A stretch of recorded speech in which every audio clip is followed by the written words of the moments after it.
Bonjour à tous, bienvenue dans le 18h de Télé Nantes. Merci d'être avec nous. Bonjour Cécile. Bonjour Annelise. Nous sommes le jeudi 17 avril et c'est la Sainte-Anicée. Il faut bien le prononcer. Anicée, mais oui, à ne pas confondre avec une boisson apéritive de type marseillaise. Enfin, voilà, des petits goûts comme ça, ou de la badiane. Voilà.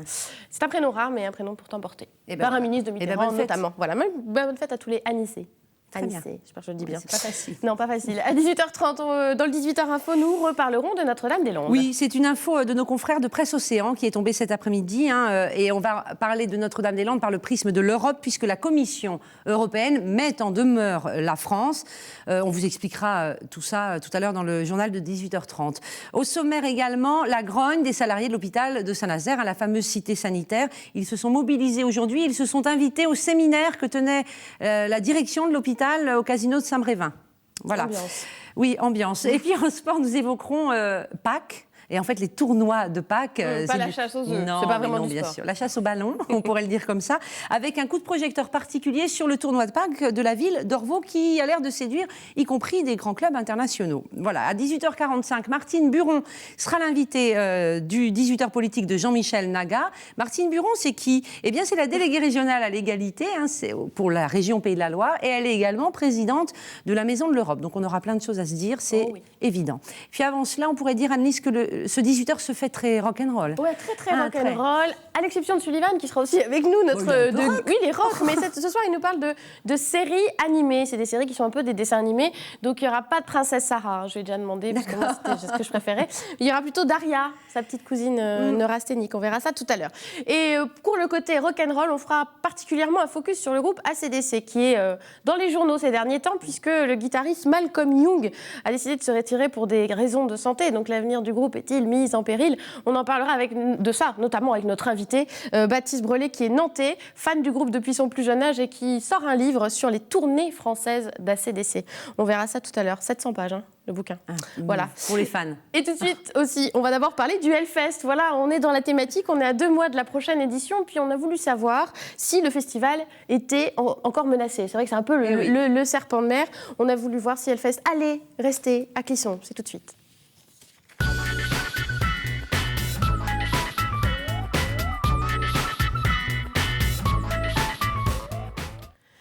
Clisson, côté chanson, ça peut évoquer La Blanche Hermine de Gilles Servat ou encore le Hellfest de Ben Barbeau. C'est le festival de musiques extrêmes en France.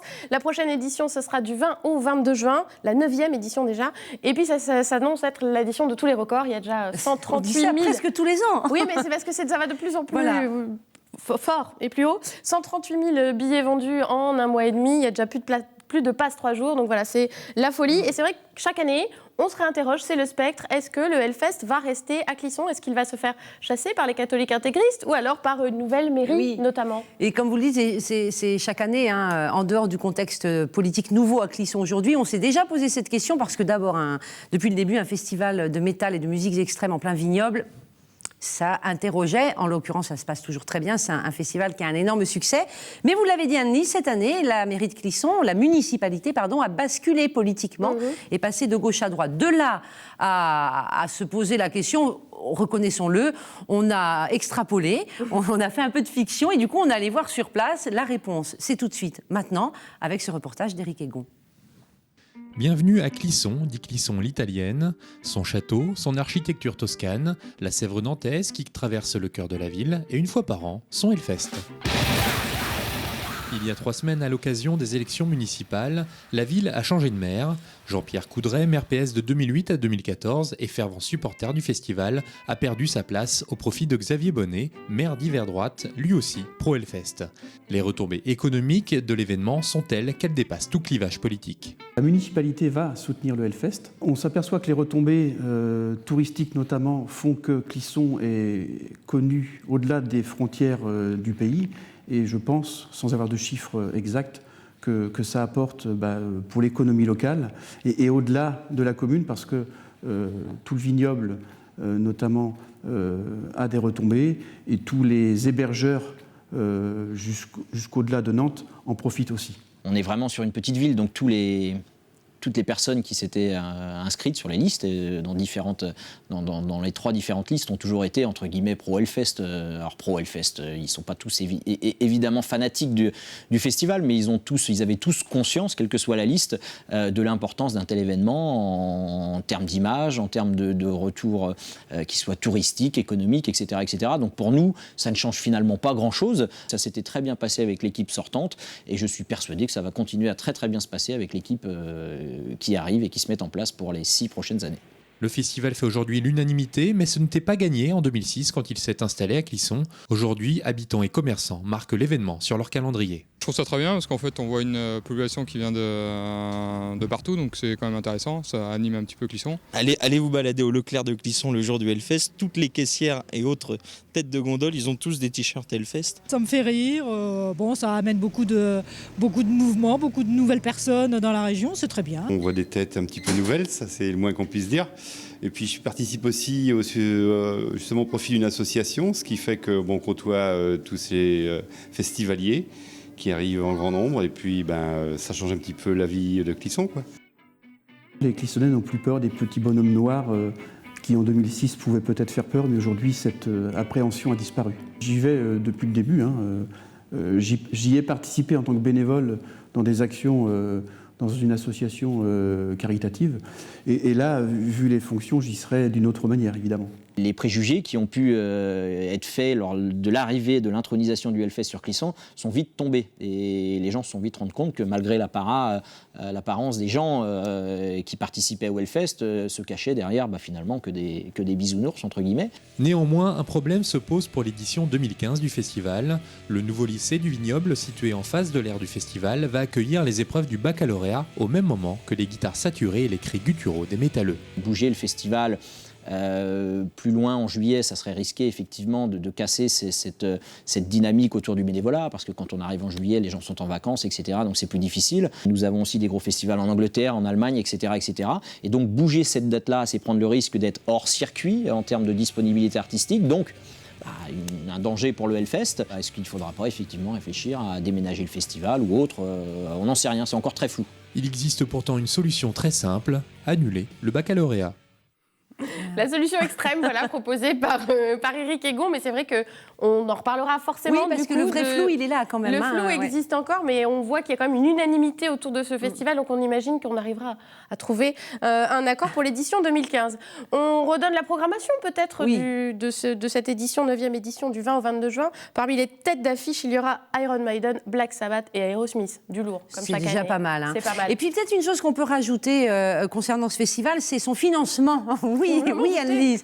Le budget, c'est un peu plus de 8 millions d'euros. Le budget cette année, 8,5 millions pour le Hellfest 2014. Et son modèle économique est étonnant. Il n'est financé essentiellement par des recettes propres. À plus de 60%, ce sont les entrées. Sinon, c'est le mécénat, les partenariats. Et les subventions ne représentent qu'un peu plus de 1% de son budget. Donc ça veut dire que c'est un festival extrêmement solide et autonome financièrement, ce qui est loin d'être le cas de tous les festivals de musique en France. Voilà, ça c'est dit. Merci Cécile, à tout à l'heure.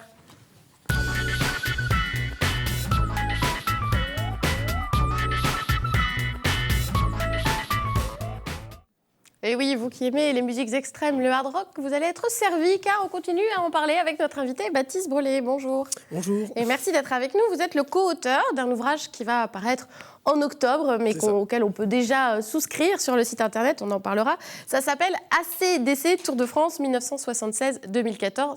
Avant de parler de votre livre, il y a une actualité brûlante. C'est le hasard, parce que ça fait longtemps qu'on prépare qu'on a cette émission en vue. Et là, depuis quelques jours, c'est vrai que la sphère des fans d'AC/DC est en émoi, puisque Malcolm Young, le guitariste, est malade et a décidé de se retirer du groupe, mettant un petit peu en péril l'avenir du groupe. Vous avez de bonnes nouvelles à nous annoncer, vous? de bonnes nouvelles, je ne suis pas en contact direct avec le groupe, loin de là. Si on se fie effectivement aux déclarations officielles, donc effectivement il est très malade et du coup il se retire chez lui avec sa famille.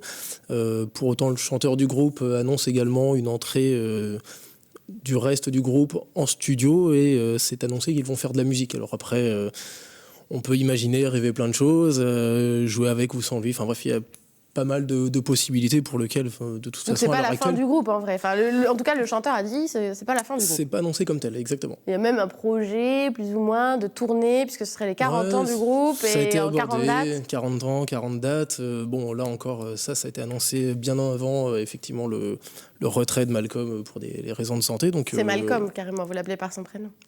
On voit je les le connais liens. très bien, c'est pour ça.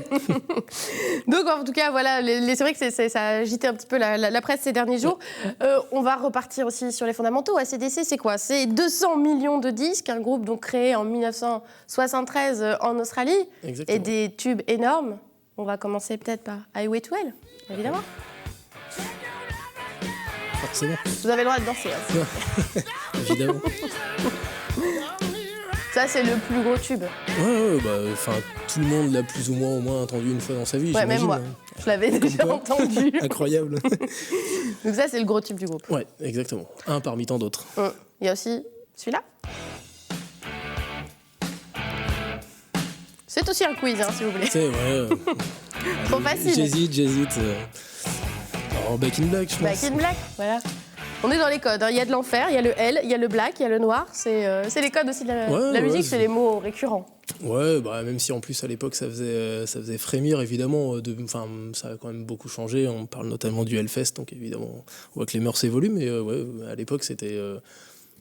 Tout le monde n'abordait pas ces questions-là, et puis effectivement, ça pouvait faire pas mal de bruit. D'ailleurs, notamment la pochette Highway to Hell qui avait été censurée dans quelques pays. Enfin voilà, on est dans les années 79, ça a évidemment beaucoup évolué. Mais dans le fond, ce sont des bisounours, comme le disait Ben Barbeau tout à l'heure. Des bisounours, en tout cas, voilà, c'est des personnes très normales, qui ont une vie assez classique. Hein. La preuve, il y en a un qui est malade, il rentre chez lui en famille. Donc, voilà, tout ça est très normal. Exactement. Après, donc vous avez décidé de faire un livre. Ouais. Pareil, on a des beaux chiffres sur votre livre. 3,850 kg, c'est du pèse, un beau bébé.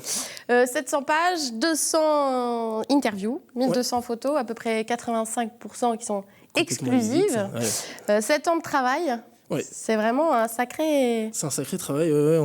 Déjà, évidemment, je ne suis pas tout seul. Je suis co-auteur. On est deux et on est même trois, puisque du coup, donc on est deux, on va dire, à travailler vraiment sur l'écriture et la conception du livre. Après, effectivement, on a en plus une troisième personne, donc Vanessa, qui est venue, elle, justement, travailler sur toute la partie infographique. Sans quoi, évidemment, le livre, en fait, ne ressemblerait à rien, typiquement.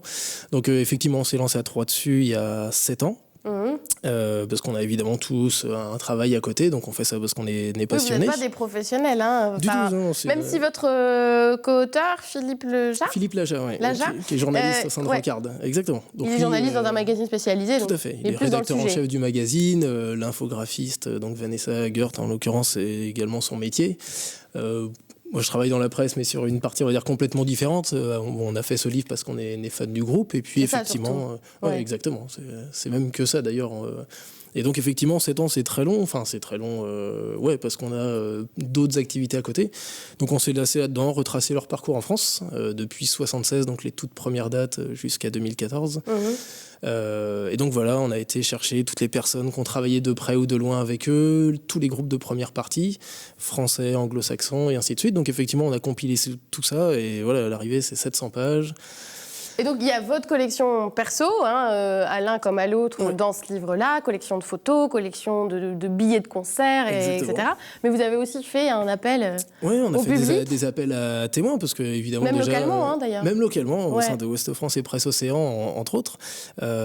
L'idée, c'est évidemment d'avoir un projet, on va dire, collaboratif et participatif, c'est-à-dire qu'on a été s'appuyer aussi sur ceux qui ont pu, justement, les voir dans certaines régions, à certains concerts auxquels on n'était pas présent, pour que ce soit effectivement complet, que quelqu'un qui les a vus à telle période puisse justement retrouver le billet du concert auquel il était, enfin toutes ces choses-là qui du coup ne sont plus tout jeunes. Justement, on voit l'intérieur du livre là, à l'antenne, donc voilà, c'est fait de ça aussi. À l'intérieur du livre, on voit bien... Des photos, des souvenirs. Beaucoup de documents. L'idée, c'était aussi pour nous d'avoir, on va dire, un tiers de texte pour 2 tiers de documents, de sorte qu'effectivement, parce qu'on savait qu'il n'y a pas que des fans français qui l'achèteraient. C'est déjà le cas. C'est déjà le cas. Les demandes affluent de partout dans le monde. Non, on est très, très contents. On s'attendait déjà pas à un tel démarrage pour les préventes. Donc, effectivement, nous, ça va nous permettre déjà de financer une partie, on va dire, de l'impression qui est, pour nous, en tant que particulier, assez conséquente. Oui, parce qu'on le redit, le livre, il paraît le 9 octobre. octobre, Voilà, donc il sera dans exactement. les librairies le 9 octobre, mais on peut déjà le souscrire sur Internet.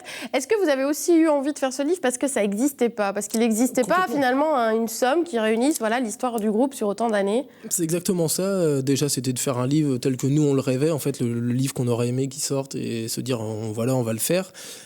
Après, il y a eu des angles qui ont été faits sur, on va dire, la carrière internationale. On a choisi, nous, l'angle un peu français. L'avantage, c'est que comme ils ont tourné quasiment toutes les années, en fait, on suit un peu leur carrière totale, en dehors de la partie vraiment australienne des débuts. Ça veut dire en prenant le prétexte des tournées en France? Exactement. On arrive à suivre en fait toutes les tournées du groupe. Il y en a une seule qui n'est pas passée par la France. Tous les albums, exactement. En plus, on a enregistré 2 en France. Donc voilà, on a été vraiment chercher ceux qui ont travaillé avec eux, les personnes dans les studios et tout ça. Donc c'est très très complet. Et puis voilà, ça nous permet quand même d'avoir un fil rouge, on va dire, sur toute leur carrière. Avec effectivement un focus sur quand même les concerts français. 62, c'est ça? 62, exactement. 62 tournées en France. En tout cas, ils sont venus à Nantes, mais ils ne sont pas venus à Clisson. Ils étaient venus donc à la Beaujoire en 1980. Et ils ne sont pas venus à Clisson, ils ne sont pas venus au Hellfest. Et justement, on en a parlé à Ben Barbeau. Tant qu'à le voir, on lui a parlé d'ACDC. Voilà ce qu'il en dit. C'est un monstre du rock'n'roll et évidemment que si aujourd'hui une opportunité pouvait s'offrir à nous quant à la programmation d'un artiste comme ça, on sauterait dessus évidemment. Alors, encore une fois, là, on est vraiment, les gens ne se rendent pas forcément compte parce que c'est vrai que ACDC est l'icône même de ce qu'on appelle rock'n'roll, hard rock, etc., etc. C'est ce que moi dans la rue, c'est ce que tout le monde me demande. Alors à quand ACDC, à quand ACDC, à quand ACDC. Sauf que là, on est vraiment aussi sur une autre planète en termes économiques, en termes et que bon sur un festival comme le nôtre, ça peut paraître paradoxal pour certains, limite le Hellfest est trop petit aujourd'hui pour accueillir, et pourtant le Hellfest est à ce jour maintenant le deuxième plus gros festival français derrière les Vieilles Charrues. Donc voilà, le Hellfest trop petit pour accueillir ce groupe qui remplit quand même le Stade de France. En fait, c'est ça. Le Stade de France, c'est 80 000 personnes. Le Hellfest, cette année, je crois que leur jauge, c'est 50 000 par jour. Donc après, effectivement, le groupe a un cachet. Il y a une attente aussi de la part du public, parce qu'ils font 2 Stades de France en 2 ans, ce qui est malgré tout assez impressionnant. Donc effectivement, je pense qu'il y a ce blocage. D'ailleurs, les festivals, ils en ont fait qu'un, là, dernièrement, en 2010, c'était en Angleterre, le Download. Et effectivement, qu'il y a une jauge de population qui est le double du Hellfest. Donc Vous aimeriez, vous, qu'ils viennent au Hellfest? Ce serait évidemment ce serait pas mal. Ce serait une super histoire. Ce serait pas mal. Il n'y aurait pas très loin à faire pour aller les voir. C'est ça. Alors c'est vrai que, comme on le disait en plaisantant, en préparant l'émission, on n'avait pas le physique type du fan de hard rock, pas les cheveux longs, pas tout habillé en noir.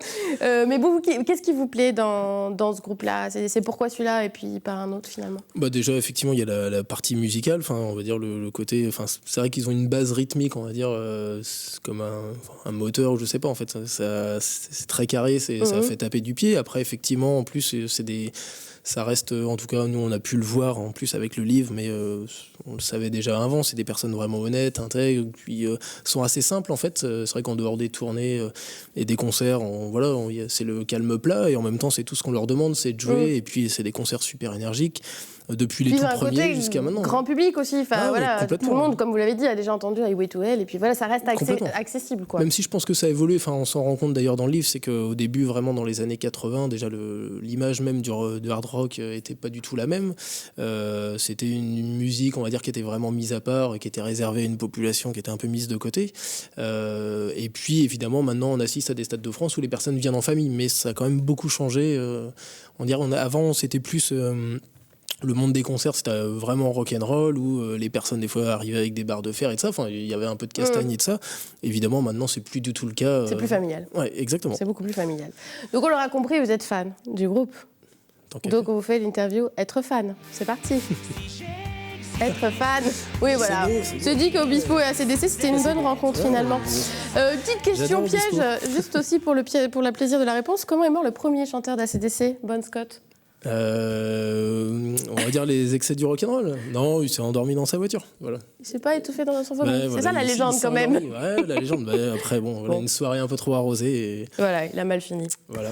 Quelle est à vous votre chanson préférée d'ACDC? Évidemment, ça change assez régulièrement. J'aime bien le morceau Hells Bells, donc l'album Back in Black. On l'avait, non mais c'est quand même bien fait. Hein.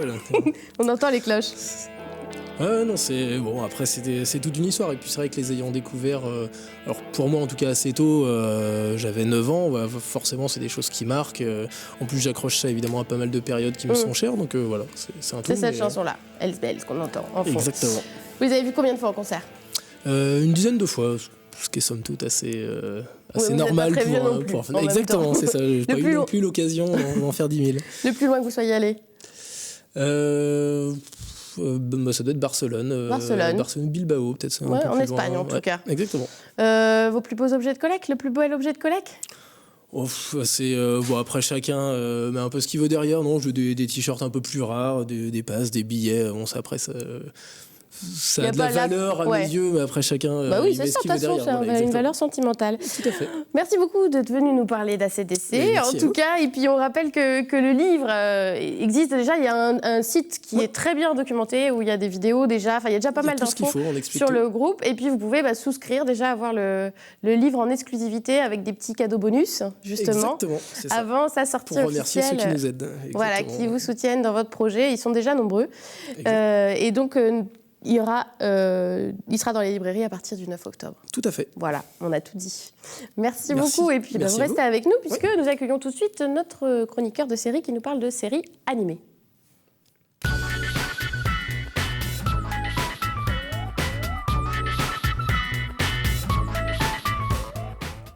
Bonjour. Bonjour. Vous êtes Steve Good Picture. Oui, c'est ça. Vous ressemblez à quelqu'un qu'on connaît, qui s'appelle Sylvain Lecorvic. C'est intéressant. J'ai peut-être un homonyme alors peut-être un cousin lointain. Voilà. Vous nous parlez, vous êtes spécialiste des séries animées. Oui, c'est ça, mademoiselle Tomine. Je suis cartooniste, c'est-à-dire que je fais des cartoons d'actualité sur les séries. Voilà, chaque semaine, je parle de séries par des dessins. Je peux montrer par exemple voilà, j'en ai fait la semaine dernière. Pas mal. Voilà, sur, c'est X-Files. Voilà. J'ai aussi une petite série qui vient de recommencer, c'est Game of Thrones, évidemment. Ça vous avez craché, je crois. Et la petite chérie voilà, qu'on peut voir, c'est Breaking Bad. Voilà. Donc je fais des petits dessins comme ça, ça m'amuse. Il faut s'occuper. Évidemment. Et il y en a aussi d'autres qui font des dessins, mais dans les séries. Oui, c'est ça, très bien. Animées, très bien. J'allais faire cette très bonne transition. Et la première dont vous voulez nous parler, c'est Daria. Oui, Daria, une série magnifique qui date de 97. Daria, c'est une jeune lycéenne à l'humour caustique et qui fait de sa vie une vie de marginalisation. C'est un peu la représentante de tout ado qui se sent en inadéquation avec ce qui l'entoure. C'est un peu la figure de proue d'une rébellion intérieure. Elle est attachante, elle est cynique, elle est drôle, elle est dépressive, mais en même temps elle est très juste, elle est très touchante dans ses errements. Elle symbolise un peu l'adolescence. Ni plus ni moins. Ni plus ni moins. Elle symbolise cette période de trouble où les amitiés se forment, où les œillères tombent. Où les seins se forment aussi. Oui, aussi. Là, on voit pas beaucoup, mais en tout cas, elle reste avec toujours cette petite coupe de cheveux qui la caractérise bien, là, et qui est très stricte, mais en même temps, voilà, c'est Daria, et elle est impressionnante. Voilà, moi, c'est mon petit kiff dessin animé. Ouais, si comme quoi, on passe aussi des choses sur l'adolescence à travers le dessin. À travers le dessin, c'est une série qui est très intelligente, avec un humour très cynique, très percutant, et qu'il faut absolument regarder parce que c'est l'une des grandes séries d'animation. Vous connaissez Baptiste ? Pas encore. Bon, vous passez. Elle est très rock'n'roll, cette jeune fille. C'est vrai qu'elle est rock'n'roll. Je vais me jeter dessus, promis. Une autre série, on connaissait Les Simpsons de Matt Groening, mais il en a une autre. Oui, Futurama, c'est une autre série. Je crois qu'il y a un écho. Là, on connaît. Donc, on suit Fry, un jeune homme qui tombe accidentellement dans un caisson cryogénique en l'an 2000 pour se retrouver en l'an 3000 où on voit des vaisseaux, du feu aussi. Et voilà. Donc, en tout cas, c'est une série, c'est un petit bijou d'humour à la fois insolent, à la fois corrosif, comme c'est très bien fait Matt Groening avec les Simpsons. Mais là, c'est encore plus poussé. Il parodie des grands classiques de science-fiction. Il multiplie les clins d'œil. Il aussi fusille la culture américaine. Je suis bruiteur, voilà, officiel de série. Voilà. Donc en gros, c'est une série qu'il faut absolument regarder parce qu'on connaît les Simpsons, mais on connaît pas trop Futurama. Il faut s'y mettre. Il faut regarder. Et on ne connaît pas non plus les Cholimson. Ah oui, les jolis. Voilà, c'est très péruvien. Les Simpsons péruviens. Il faut regarder aussi. En tout cas, voilà, c'est une très bonne série d'animation qu'il faut regarder à Futurama revient. Futurama, évidemment. Très bien. Et quand on aime les Simpsons, on aimera Futurama obligatoirement ou pas ? On peut dire que Futurama, c'est l'enfant des Simpsons, donc c'est pour notre époque. On peut aimer, après c'est beaucoup plus... C'est pas automatique, non, c'est pas comme automatique. des antibiotiques, bien sûr. Il reste un duo, Rick and Morty. Oui, Rick and Morty. C'est une nouvelle série qui vient d'être diffusée, c'est par le génialissime Dan Harmon. Mais qui est Dan Harmon? C'est le créateur de Community, une série diffusée sur NBC depuis 4 ans. Une petite série qui est assez révolutionnaire. En tout cas, on voit...